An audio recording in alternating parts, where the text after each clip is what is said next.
లడ్డు ఓ లడ్డు లడ్డు చెప్పు మరి చెప్పు. మామిడిపండు తింటావా? తింటావా మామిడిపండు? హాయ్ ఫ్రెండ్స్ అని చెప్పు.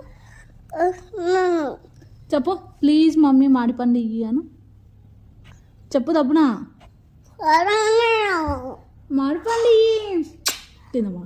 పాతింటి పక్కనే ఒక ఇల్లు ఉంటుంది, అక్కడ మామిడి చెట్టు ఉంటుంది అనమాట. ఆ చెట్టుకు గుత్తులు గుత్తులుగా మామిడి పండ్లు కాస్తున్నాయి. చెట్టు పండ్లు కదా, ఏం కెమికల్ లేకుండా తీయగుంటాయి అని ఇంకా 1 కిలో అయితే చెప్పారు. తేవడం మా పిల్లలు చూసిండ్రు అనమాట. చూసిన దగ్గర నుంచి మామిడి పండ్లు అనుకుంటూనే ఉన్నారు. అన్ని కాల చేసిండ్రు. ఇది ఒక్క పండు ఉంది, ఇదన్నా కొంచెం టేస్ట్ చేద్దామంటే మా పిల్లలు అస్సలు ఇవ్వడం లేదు. పిల్లం చుట్టూ ఈగలు వెళ్ళినట్టు పండు కనిపించగానే ఈగల్లాగా వచ్చేసారనమాట. ఏంటమ్మా నువ్వు చెప్పేదానికి దీనికి ఏమన్నా సంబంధం ఉందా, నువ్వే తింటున్నావు అంటారేమో. టేస్ట్ ఎలా ఉందా అని ఫస్ట్ నేను చూసాను అనమాట. టేస్ట్ అంతంతనే ఉంది, ఇంకేం అంత ఎక్కువ లేదు. ఏం లేదు ఈసారి మా పిల్లలు ఒక్క మామిడి పండు కూడా మనసారా తినియలేదు. అవును, ఈ సమ్మర్ లో తిన్నారా లేదా మీరు?